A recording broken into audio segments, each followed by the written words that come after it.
ನನ್ನ ಸೋನಲ್ ಪರಿಚಯ ಆಗಿದ್ದು ರಾಬರ್ಟ್ ಅನ್ನೋ ಸಿನಿಮಾ ಮುಖಾಂತರ.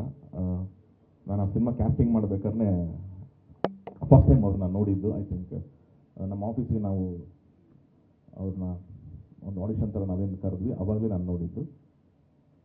ಅಲ್ಲಿಂದ ನಮ್ಮಿಬ್ಬರು ಪರಿಚಯ ಶುರುವಾಗಿದ್ದು. ತುಂಬ ಕಡೆ ಇದೆ ಅಲ್ಲಿಂದನೇ ಲವ್ ಶುರು ಆಯಿತು ಅಂತ ಖಂಡಿತವಾಗ್ಲೂ ಇಲ್ಲ. ಅದು 2019 ಅನ್ಸುತ್ತೆ, ನಾವೊಂದು ರಾಬರ್ಟ್ ಶೂಟಿಂಗ್ ಮಾಡಬೇಕಾದ್ರೆ ಅಲ್ಲಿ ನಾವು ಪರಿಚಯ ಆಗಿದ್ದು. ಅದು ಬರೀ ಒಂದು ಪ್ರೊಫೆಷ್ನಲ್ ರಿಲೇಷನ್ಶಿಪ್ಪಲ್ಲೇ ಇದ್ವಿ ನಾವು.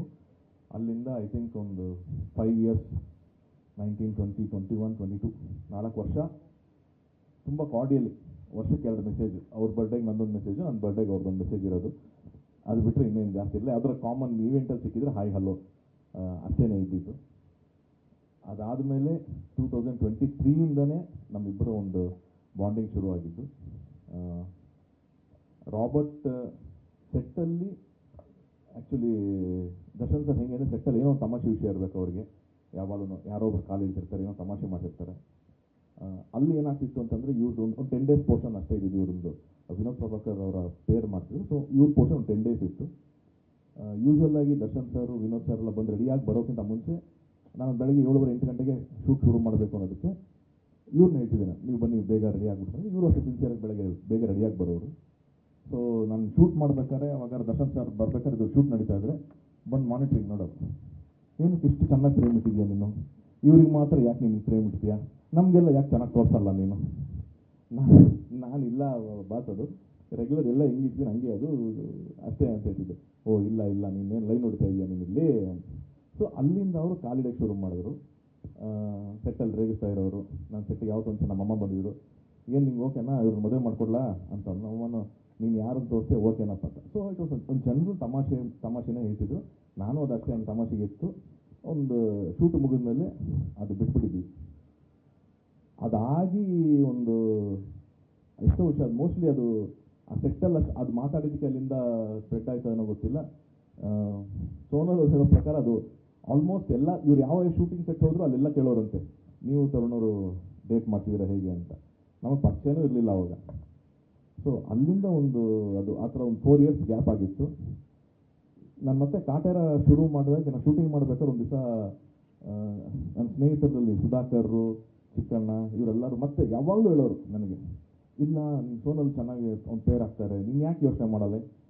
ಯಾಕೆ ನನಗೆ ಅದ್ರ ಬಗ್ಗೆ ಹೇಳ್ತೀನಿ, ನನ್ನ ಸಿನಿಮಾ ನಂದೇನೋ ಫೋಕಸ್ ಬೇರೆ ಇದೆ, ಯಾಕೆ ಬಿಟ್ಬಿಡಿ ಅಂತ. ಆಮೇಲೆ ನನಗೆ ಇವತ್ತಿನವರೆಗೂ ಬೇರೆ ಯಾರ ಬಗ್ಗೆ ನೋಡಲ್ಲ. ಏನೇ ಕೇಳಿದ್ರು ಇಲ್ಲ, ನನಗೆ ಸುಧಾಕರ್ ಅವ್ರು ಹೇಳೋದು, ನಂಗೆ ಅವ್ರ ತಂಗಿ ಇದ್ದಂಗೆ, ನಾವು ಒಳ್ಳೆ ಹುಡುಗಿಯವಳು, ನಿನ್ನ ಬಗ್ಗೆ ನನಗೆ ಗೊತ್ತು, ನೀವಿಬ್ಬರು ಒಳ್ಳೆ ಪೇರ್ ಮಾಡ್ತೀರಾ ಅಂತ.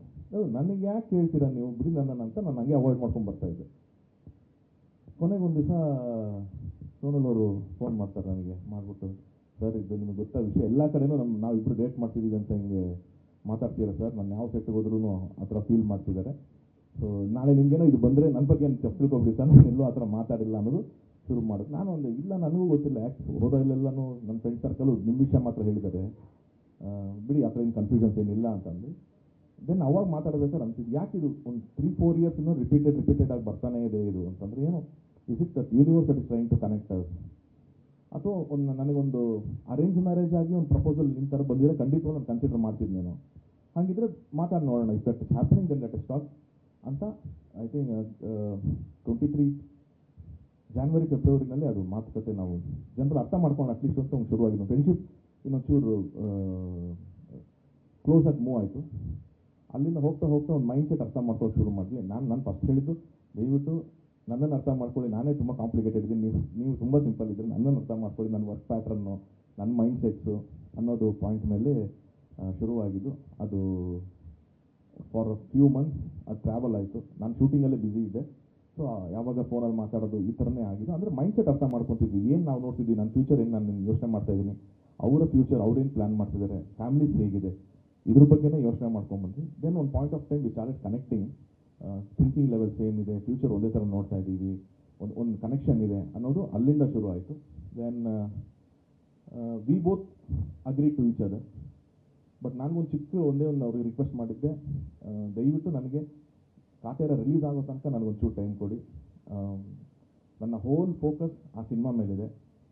ನನಗೆ ಚೆನ್ನಾಗಾಗಿದೆ, ಇಲ್ಲಿವರೆಗೂ ಬಂದಂಥ ಸಿನಿಮಾಗಳು ಎಲ್ಲ ಚೆನ್ನಾಗಾಗಿದೆ. ಬಟ್ ಸ್ಟಿಲ್ ನನಗೆ ಆ ಸಿನಿಮಾ ಒಂದು ದೊಡ್ಡ turning point of my career ಥರ ಫೀಲಿಂಗಲ್ಲಿದ್ದೀನಿ. ಆ ಫಿಲಮ್ ಚೆನ್ನಾಗಾದರೆ ನನ್ನ ಲೈಫ್ನ ಒಂಥರ ಡಿಸೈನ್ ಮಾಡ್ಕೋತೀನಿ ನಾನು. ಆ ಫಿಲಮ್ ಚೆನ್ನಾಗಿ ಆಗಲಿಲ್ಲ ಅಂದರೆ ಇನ್ನೊಂಥರ ಲೈಫ್ನ ಡಿಸೈನ್ ಮಾಡ್ಕೋತೀನಿ ನಾನು. ಸೊ ನನ್ನ ಮ್ಯಾರೇಜ್ ಅನ್ನೋದು ಅದಾದಮೇಲೆ ನಾನು ಒಂದು ಡಿಸಿಷನ್ ತೊಗೊತೀನಿ ಸ್ಟ್ರಾಂಗ್ ಆಗಿ, ದಯವಿಟ್ಟು ನೀವು ಅಲ್ಲಿವರೆಗೆ ಸಪೋರ್ಟಿವ್ ಆಗಿರಬೇಕು ಅಂತ ಹೇಳಿ ಅಂದಾಗ ಅವರು ಅದಕ್ಕೆ ಒಪ್ಕೊಂಡ್ರು, ಆಯಿತು ಅಂತ. ಮದುವೆ ಆಗ್ತೀನಿ ಆಗಲ್ಲ ಅನ್ನೋದಿಲ್ಲ, ಹೀಗೆ ಆಗುತ್ತೆ ಫ್ಯೂಚರ್ ಅಲ್ಲಿಂದ ನಂದು ಅನ್ನೋದು ನನಗಿದ್ದು. ದೆನ್ ಅವಾಗ ಅಕ್ಟೋಬರ್ ರಿಲೀಸ್ ಆಗಬೇಕಾಯ್ತು ಪಿಕ್ಚರು, ಸ್ವಲ್ಪ ಡಿಲೇ ಆಗಿ ಡಿಸೆಂಬರ್ ತನಕ ಬಂತು. ಗಾಡ್ಸ್ ಗ್ರೇಸ್ ಆ ಪಿಕ್ಚರ್ ತುಂಬ ಚೆನ್ನಾಗಾಯಿತು. Then I said okay this is the time, I think ನಾನು ನಿಮ್ಮ ಮನೆಗೆ ಬಂದು ಮಾತಾಡ್ತೀನಿ ಅಂತ. ಅಲ್ಲಿಂದ ಅವ್ರ ಮನೆಗೆ ಹೋಗಿ ಅವ್ರ ಮನೇಲಿ ಮಾತಾಡಿದೆ, ನಮ್ಮ ಮನೇಲಿ ವಿಷಯ ಹೇಳಿದೆ, ಎರಡೂ ಫ್ಯಾಮಿಲೀಸ್ ಅಗ್ರಿ ಮಾಡಿದ್ರು. ಅದೇ ಟೈಮಿಗೆ ದರ್ಶನ್ ಸರ್ಗೂ ಆ ವಿಷಯ ಗೊತ್ತಾಗಿ ಅವರು ಕೂಡ ಇವ್ರ ಮನೆಯಲ್ಲಿ ಮಾತಾಡಿದ್ರು, ನಮ್ಮ ಮನೇಲಿ ಮಾತಾಡಿದ್ರು. ಸೊ ಇದು ಈ ಇಯರ್ ಆಲ್ಮೋಸ್ಟ್ ರಾಬರ್ಟ್ ರಿಲೀಸ್ ಆಗಿ ಒಂದು 1.5 ಮಂತ್ ಆದಮೇಲೆ ಮಾತುಕತೆಯಾಗಿ then we took it forward and ಅಲ್ಲಿಂದ ಈಗ ಮದುವೆ ತನಕ ಬಂದಿದೆ.